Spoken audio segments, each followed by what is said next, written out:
The Challenge of the Yukon. On King! On you King! The Wonder Dog King, swiftest and strongest of Eskimo lead dogs, blazes the trail through storm and snow for Sergeant Preston as he meets the Challenge of the Yukon. Sergeant Preston was typical of the small band of Northwest Mounted Police who preserved law and order in the new Northwest country, where the greed for wealth and power led to frequent violence and bloodshed. But in spite of the odds against them, Sergeant Preston and his Wonder Dog King met that challenge, and justice ruled triumphant.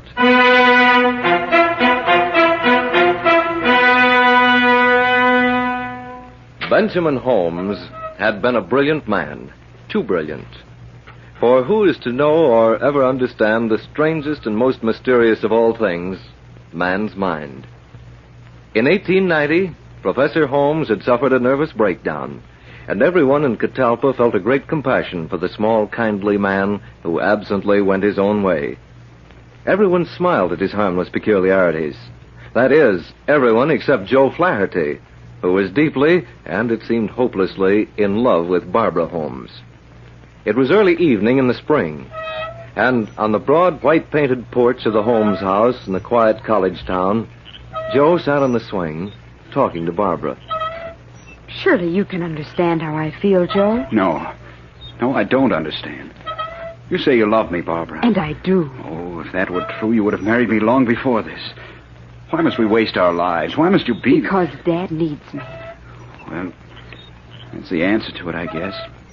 If you loved me, you'd marry me. Joe, it'll only be a matter of a few years. The doctors say Dad will be well again. Then we'll get married. In the meantime, he's plotting out all these crazy schemes. You know what he's talking about now? Going to Peru. Last week it was that invention of his. But those things are harmless. They don't hurt anyone. They're just ideas. They're hurting us. For the last time, I'll explain it to you, Joe. When I was a child, he took care of me. I needed him. Now he's weak and I'm strong. A sort of reversal of roles. I must take care of him. Weakness. Weakness is a disease. It's harmful. Because there'll always be strong people on whom the weak will lean, just as your father's doing now.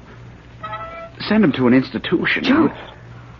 Oh, Joe, he's not unbalanced. He's sick. And it will take time and patience to cure him. I see it in his eyes. They're clouded and uncertain where they were once so sure. There's nothing uncertain about the way he's tying up your life right now. The next thing you know, he's going to be taking off on some of those schemes, and you'll be going right with him. Peru. Yes, I'll be going with him. I don't suppose you'll ever understand. No matter where he goes or what he does, I'll stay with him till he's well again. What was that you were saying, Barbara, child? Oh, Dad, I thought you were in your study. Oh, so I was, my dear, so I was. I overheard part of what you were saying about going with me. Oh, good evening, Joe. How are you? Yes, what was I saying? Oh, yes. You know, Barbara, I uncovered that old diary of your Uncle Mort's. Oh, you mean the one he kept while he was away all that time? The one that... Yes, that's it. Very interesting. He tells about his experiences in a part of British America where no white man had ever been. Oh, I remember. Huh? Yes, he used to tell me a lot of stories about that when I was a child. I believe they were true stories. He did a great deal of talking about a wealth of gold in that country, and in the diaries he left me there's a definite map, a map showing the way to what he terms the richest vein of gold in the world. Do you imagine? Yeah, imagine. Joe, too bad he never lived long enough to go back there, Dad. My dear, I'll tell you what we're going to do. You and I will go up there. Yes, that's what we'll do. We'll go to this place and find that gold your Uncle Mortimer discovered. But, Professor Holmes, you don't begin to know anything about mining or prospecting. Huh? Why, there's been no discovery of gold in any part of British America. You'd be better off going to Peru. At least you'd stand a chance of uncovering some Peruvian ruins. But gold in that snow-covered North Country... Because nobody knows about it. There's no sign it isn't up there, my boy. It's there, and Barbara and I'll find it. You can't start out for some place you don't know anything about. We not only can, but we will. Barbara, we'll begin packing tomorrow.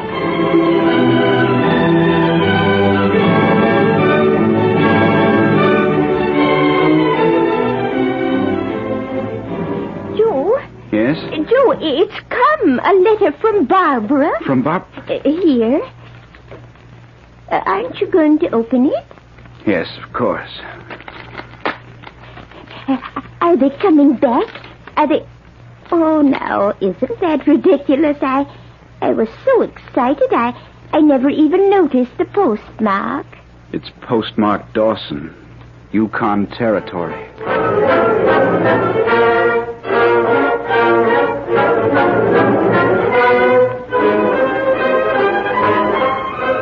A short time later, Joe left the United States.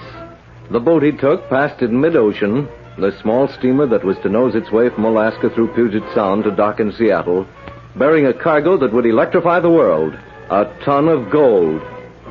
When the last and greatest gold rush began, Joe Flaherty was already in the Yukon Territory, looking for something that was far more valuable to him than the glittering ore that meant wealth and power.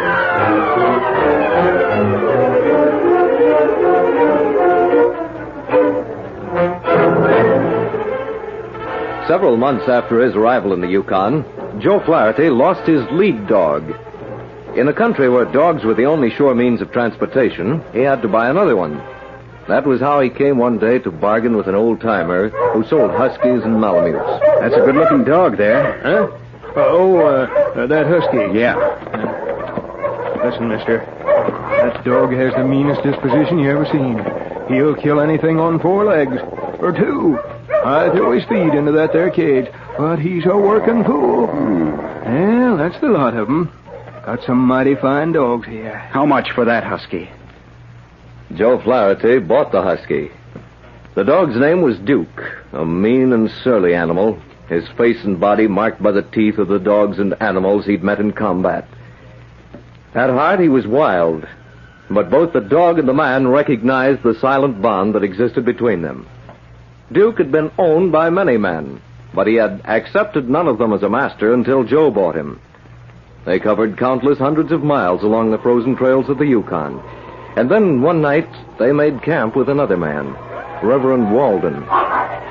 That dog of yours is going to be lucky if he gets away from those wolves alive. He'll fight anything his own size or bigger. Yes, but a pack of hungry wolves. You could break up that fight by firing a shot into the pack. He'll come out all right. If he doesn't, it'll be because he's weak, weaker than those wolves. Animals have the right idea, kill or be killed. Survival of the fittest.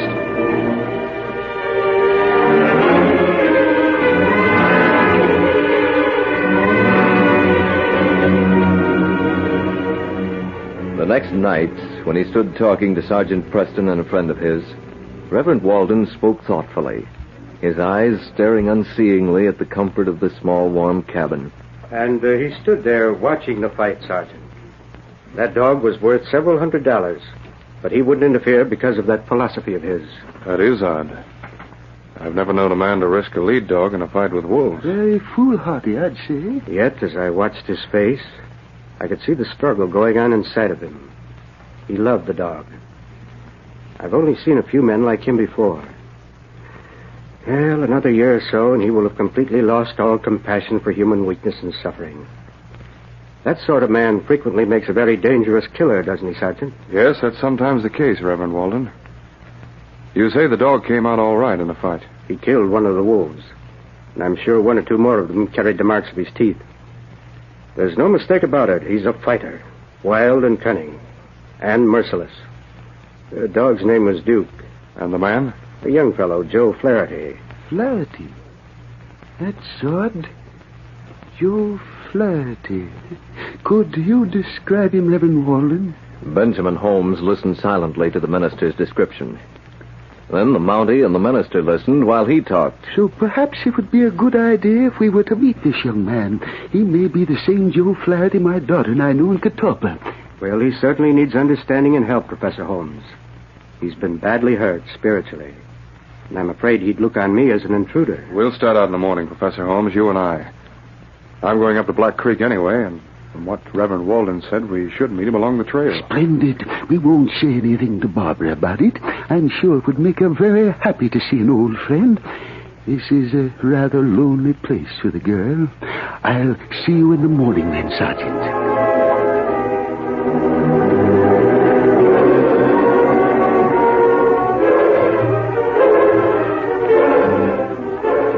It was late the next evening when Sergeant Preston, with the great dog King leading his pack of dogs, halted the team at a camp beside the trail. Then they looked about for some signs of the man whose sled and packs were beside the campfire. The great dog King walked through the snow not far from Preston and the man and girl who were with him. It was while they walked toward the tall and imposing timber that King became conscious of the other dog's presence. King sensed the husky's antagonism, and as he looked at the dog approaching him, he knew he was looking for a fight. He realized this stranger was not only anxious to assert his supremacy, but determined to. Quietly, the great dog stood in the snow, while the other, broad-breasted and white-fanged, came toward him. It was then Preston turned, and beyond range of the Mounties' vision, Joe Flaherty stood facing the two dogs. Dodging and returning thrust, King measured his antagonist and realized his skill and swiftness. His eyes glowed with a sudden terrible concentration of wariness. A long bushy tail curling high above his body, this King bared his fangs in a fight that was as primitive and ageless as the struggle for life itself. His teeth found their mark again and again. The husky who had challenged him knew in one glaring, painful instant that here he had met his match. And he sensed, too, in every muscle of his body, steeled with strength and the fierceness of past victories, that this was a battle to the death for him. He would have extended no mercy to his foe, and he expected none. He fought on, for though he had lost, he would not retreat. Whose dog is that? It's mine. King. I've never seen that before. I don't understand it. Whenever Duke's fought with another dog, he's killed him. That's why he's lying in the snow now. He's waiting for the death blow. There won't be any death blow. Your dog put up a good fight. I didn't see it start, but he made a mistake when he decided to take King over. King, huh? Well, King isn't a coward, I'll say that. Duke started the fight, but King licked him quickly and fairly. Funny? What's funny? I feel almost humble. As if that dog of yours had suddenly made a magnificent gesture. He was challenged, and yet he spared Duke. Duke, here, boy. Sergeant Preston, Sergeant. Oh, Dad's so excited. He's discovered 3 pine trees that he thinks is a landmark to that pine Uncle Mortimer discovered. Barbara! Barbara! Joe. Joe, is it really you? I can't believe it. All this time, I've been looking for you. Oh, darling, This is it, Barbara. I have the map right here. There's no doubt about it. We've located the gold. Well, hello. Well, hello, Professor Holmes. I guess I might tell you now. I'm going to marry your daughter. I'm not even asking your permission, sir. With or without it, I'm marrying her. Barbara. He's right, Dad. Well, this is an unusual day for Sergeant Preston. Is that your dog, Joe? Yes. Afraid he'll have to do some recuperating before he's able to hit the trail again. Huh, fella? Say, I didn't even notice I was talking to a Mountie.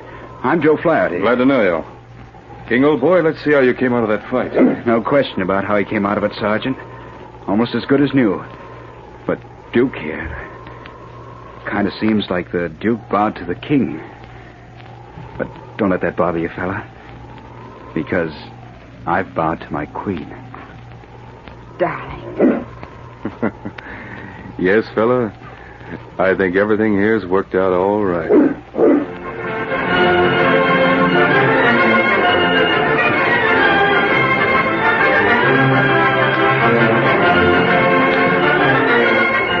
These copyrighted dramas originate in the studios of WXYZ Detroit, and all characters, names, places, and incidents used are fictitious. They're sent to you each week at this same time. Jack McCarthy speaking. This is the Michigan Radio Network.